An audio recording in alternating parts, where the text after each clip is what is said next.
friends, what is up and welcome back to my channel. As you can tell from the title, I thought I'd sit down and film a review. Now, if you haven't been watching me for a long time, because I have received quite a few new subscribers recently, I don't tend to do reviews on many books. And if I do a review on a book, it's because I have fallen head over heels in love with that book. And as you can tell from the title of the video, the book that I want to talk about today is The 10,000 Doors of January. Now, just as a disclaimer, I was sent this by Orbit Publishing. I do partner with them a lot on some releases or like request books that I want to read for review. So this is not a review video for them. I've already done the review for it, but I did want to sit down and talk to you guys about this book because when I did haul the book and I did talk about it and did start speaking about it on social media, people were wanting to know my full thoughts on it. And because I loved it so much, I did want to put it out into my YouTube channel about how much I loved it and what I thought of it. So 10,000 Doors of January is actually written by Alex Harrow. I'll put a picture here on the screen for you guys. But what this book actually follows is our main character, January. Her name is January Scholar. She lives with a man in his big sprawling mansion. And what happens is her dad actually goes away to find artifacts for the man that they live with. And that is the basis of the novel. And one day January actually finds a notebook that has, or like a journal that has stories in it. And she has the uncanny ability to actually kind of transport herself into the story. She is able to essentially dream them while she's reading them. And first off, that is what got me. So our author, Alex, when she talks about, like the doors, and when she talks about the characters, and there's just like little hints of something that makes you really believe and understand that she is a reader. I think that in my review that I did, in my actual review, I'll link it down below for my website, I talked about how when you're reading this book, it felt very much so like Alex was having a personal conversation with you. She is a wordsmith, 100%. I think when it comes to authors whose writings I've read, she is one of the most descriptive and one of the most imaginative authors. And when you are reading it, you can tell that she does spend a lot of time reading. She does spend a lot of time kind of absorbing literature and learning from that. And it was a very beautifully written story, as well as just a very interesting story. So it does follow January and kind of her journey to figuring out what her father is doing and where her life is going, because she is actually, you're led to believe, Native American. They never really say it,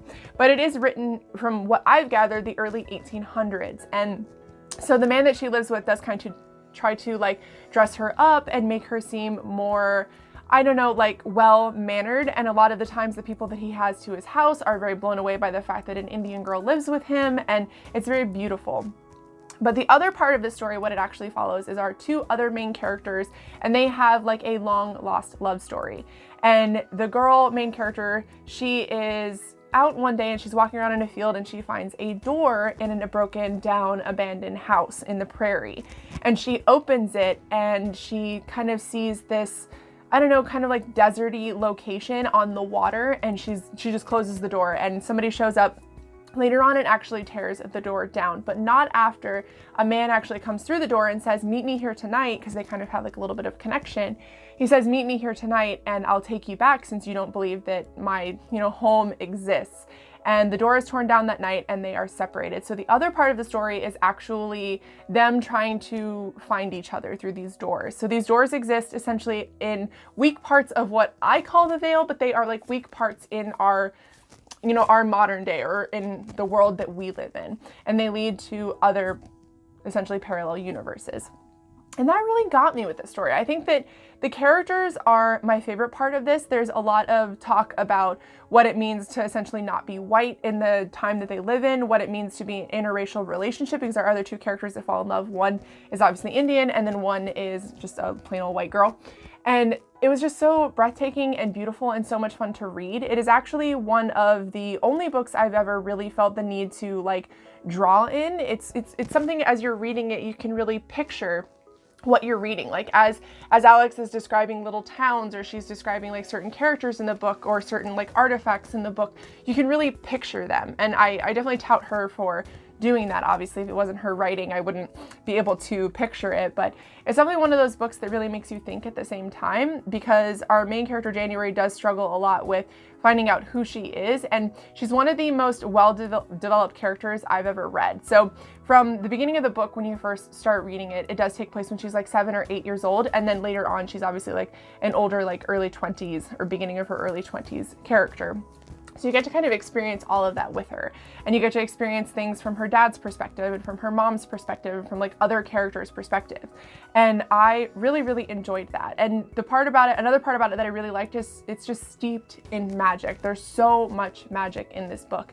It is one of those books that is reminiscent in a way of Harry Potter. If you've ever read something that had a lot of magic and you've really wished in a way that you could possess some of it, that is what this book did to me. To think, or to imagine, not to think, but to imagine that there could be other universes like undiscovered just through these doors is just, it's so magical to me. It was a very, very fun read. I'm gonna leave my review here though, because I don't want to spoil too much. This is a pretty in-depth book though.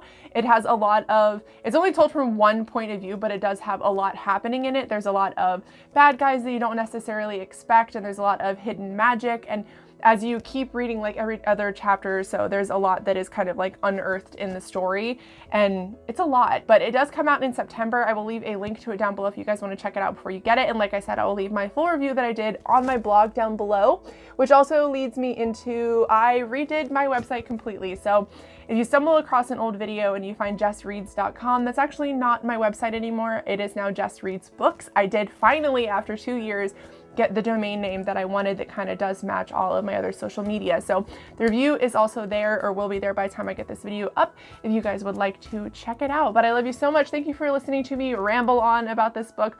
Once again, it's one of my favorite books that I've read so far this year, and I really want people to read it because I feel like it's one of those books that probably won't get talked about a whole lot, and I hope it does because it is a truly breathtaking book. But I love you guys so, so much. Thank you for watching this video, and I will see you guys in my next one.